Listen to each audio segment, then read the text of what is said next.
Mas a grande dúvida que eu tenho aí em relação a esse período todo é em relação a um personagem, que eu diria até um personagem trágico aí, desse, que eu sei que foi seu amigo e tudo, que foi o Joaquim Barbosa, que tinha já um histórico de livros aí, de direitos e tudo aí. E quando ele assume, o que foi aquilo? Ali parecia que era uma revanche da pessoa que sempre sofreu preconceito e tudo, parece que era uma revanche contra o Brasil. O que levou ele àquela posição no Mensalão de esconder documentos fundamentais, como a Polícia Federal? Isolato, né? A Pois é. auditoria sobre o VisaNet, né? Que mostrava que estava certo. Eu conversei na época com até um vice-presidente do banco que não gostava do Pisolato. Ele falou, primeiro, a VisaNet não era do Banco do Brasil, era de um grupo de bancos. Segundo, para lançar como despesa e bater do imposto de renda, tinha que comprovar que os 75 milhões de reais foram gastos. Daí contrataram um escritório de advocacia aqui de São Paulo, esse mais antigo aqui, mais famoso aqui, que levantou tudo, Pedro Neto, e constatou que dos 75 milhões, você tinha comprovação de 73 milhões, só não tinha de 2 milhões, que eram fotos do evento e tudo. Mas o que explica Joaquim Barbosa para a gente, Eugênio? Olha, Joaquim eu conheço desde a faculdade. Né? Sempre foi um bom amigo, um sujeito muito agradável de se sair, com excelente conversa, uma visão progressista do mundo. Né? Mas isso, vamos dizer, já se notava desde cedo, ele tem um déficit de inteligência emocional. Né? O QI dele é alto, mas a inteligência emocional, não. Tanto assim que ele, como consultor jurídico do Ministério da Saúde, se meteu lá no imbróglio lá com a Edileuza, a ex-esposa dele, que acabaram dizendo que ele bateu nela. Não bateu nela. Aquilo lá foi uma rixa. Ou seja, foi ela, os irmãos dela e ele caíram na porrada, todo mundo, porque ele queria levar o filho dele para casa e ela queria levar o menino para uma festa de criança. Basicamente foi isso. Mas ninguém bateu em ninguém, assim, no sentido de... O Joaquim chegou na minha casa totalmente rasgado, com a roupa rasgada, né? Ferido também, olho roxo, né? Ou seja, não foi ele que bateu. Nem ele tinha condições de enfrentar os irmãos da Edileuza. Eu conhecia bem. Aliás, a Edileuza era funcionária minha no Ministério da Justiça. E eu fui advogado do Joaquim. Nesse episódio. E conseguimos arquivar tudo, deu tudo certo, não foi nada adiante, porque não tinha o que realmente ir adiante.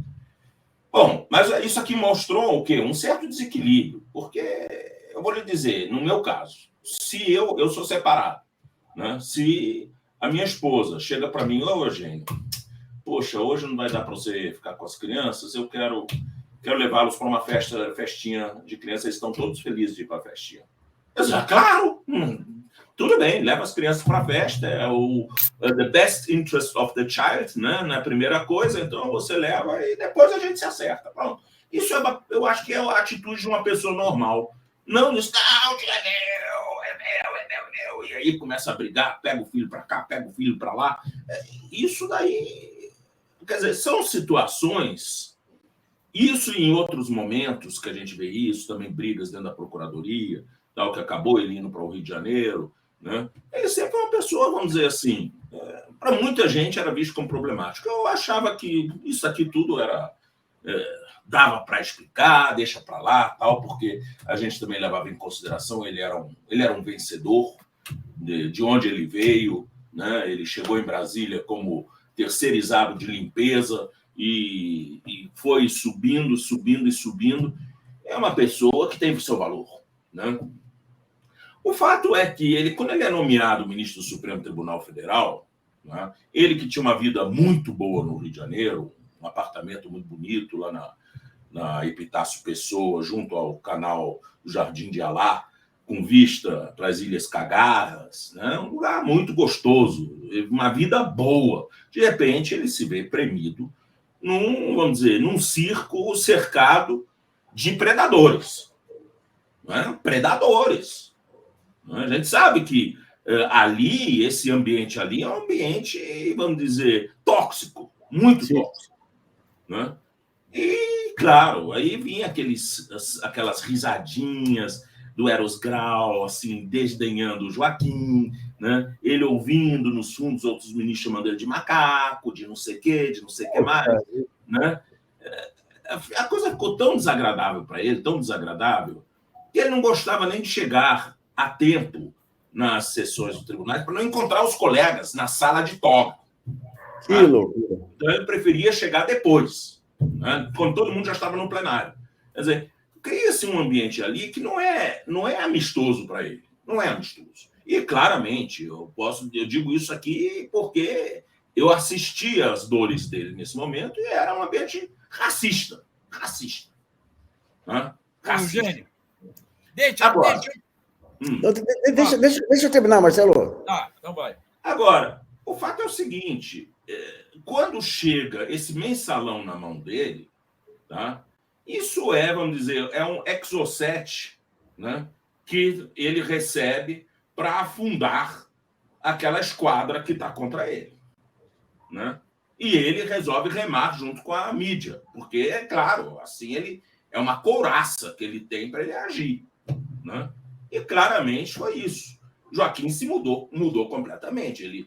Ele parecia transtornado quando ele gritava no plenário, discutia com Lewandowski, chegou a chamar Lewandowski de chicaneiro. Né? Esse tipo de atitude não era uma atitude saudável. Mas pior é o seguinte, isso parecia show do Ratinho e todo mundo batendo palmas para ele. Sim, a capa da Veja. Reforçando essa atitude. Né? A ponto que, quando eu cheguei e pedi compreensão dele por genuíno, assim, eu não quero que fale no nome desses elementos na minha casa. Né? Então você vê que ficou uma coisa insustentável. Aí eu também me afastei, porque o que ele fez por genuíno foi extremamente cruel,